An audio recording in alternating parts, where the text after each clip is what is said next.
Curious to hear music by Lunar Composition Lab alums? Check out E4TT's annual concert of music by women and non-binary composers, Midnight Serenades, on Saturday, January 25th.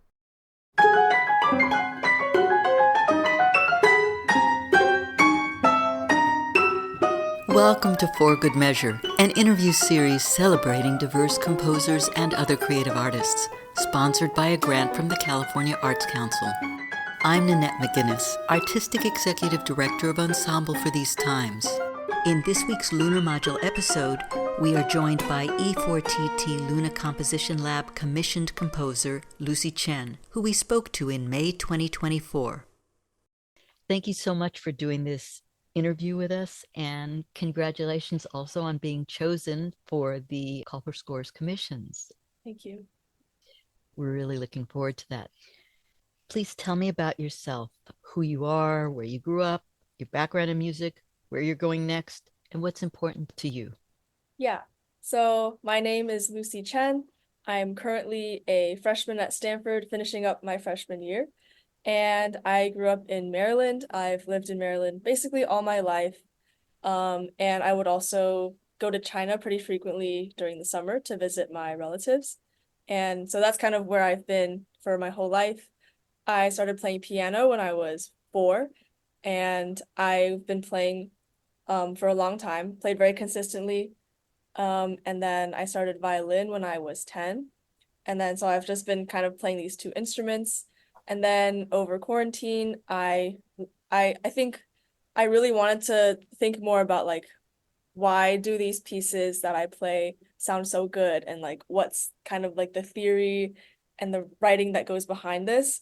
And so I kind of told all of that to my mom, and then she encouraged me to study composition. So I started studying composition just a little bit before COVID happened. And then I think because of COVID, I actually got to focus a lot on just like being home with my piano and writing a lot.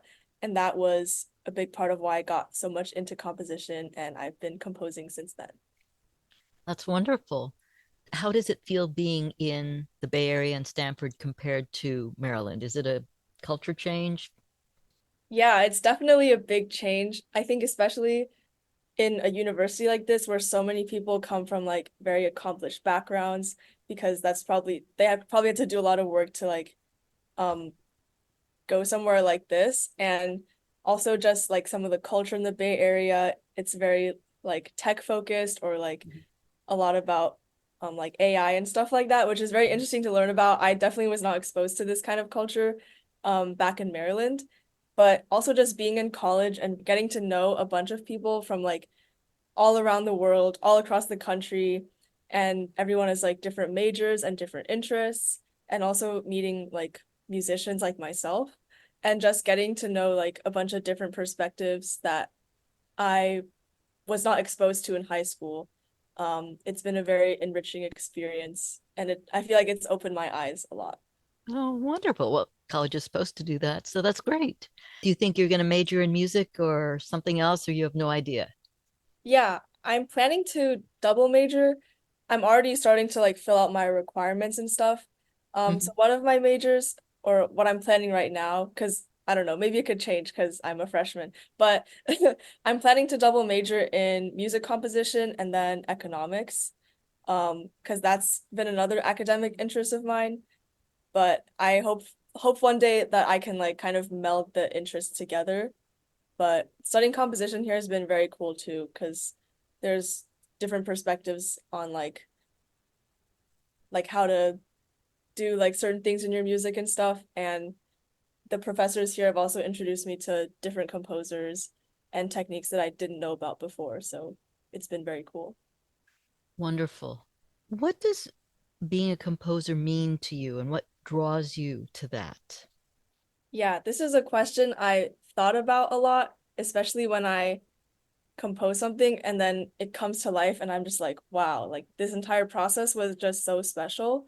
And I think just the position of being a composer is just like, to me, it's such an exciting person to be, because you can basically bring like any story or emotion or a very big concept or even a minute detail, like, oh, this piece is going to be about what two blades of grass sound like when they're next to each other. Like you can write about anything and make it something beautiful. And I think that is just such a special process. And I'm so grateful that I can kind of tap into this sort of process. And you can just bring all these little things or like big things to life, like ideas to life by writing different gestures and different instruments. And it's almost like an artist with a paintbrush. Since I do art too, I think it's a very similar process.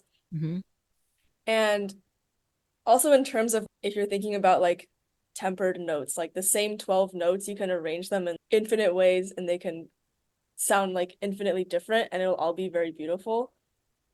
So what draws me to composing is first of all that, and also just being able to write about my own voice and like my own experiences, whether that's just like me being with my friends or something that emotionally impacted me or my cultural experiences with my family, and just making a window through music to allow other people to feel how I feel about something.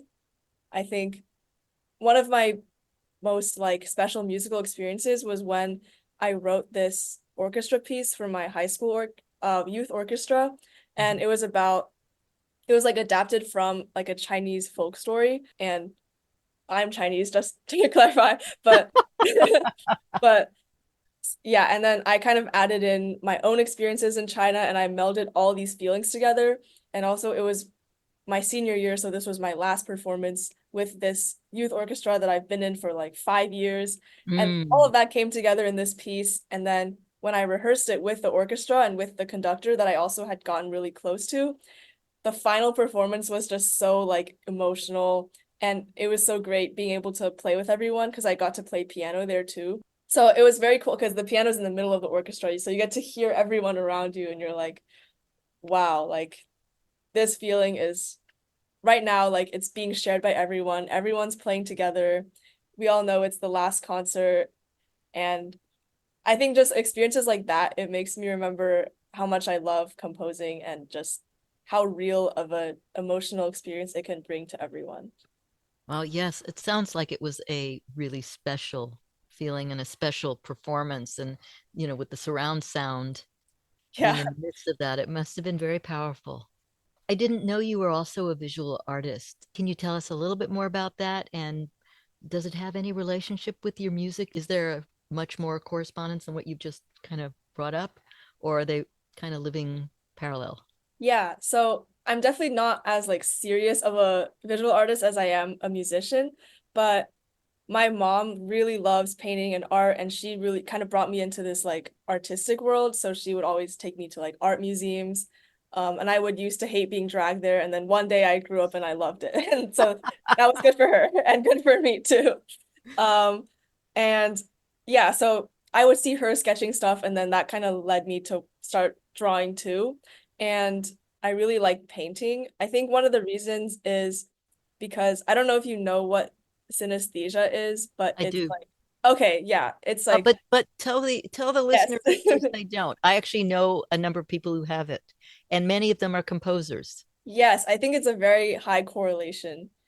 It's basically this like neurological condition where your brain mixes different senses together. So for some people, they can taste a sound or they can like hear a color.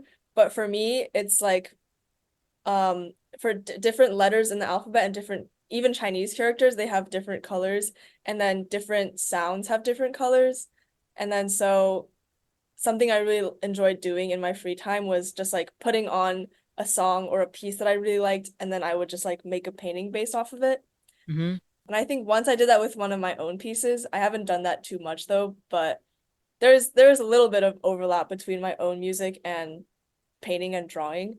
And also sometimes when I'm envisioning like how I want to write the next section of a piece, I'll think about like which colors I want it to be, which might not be limited to composers with synesthesia, but just like this section will be like more gloomy. It'll have like dark blue or whatever, and then see what how different instruments can correspond with that.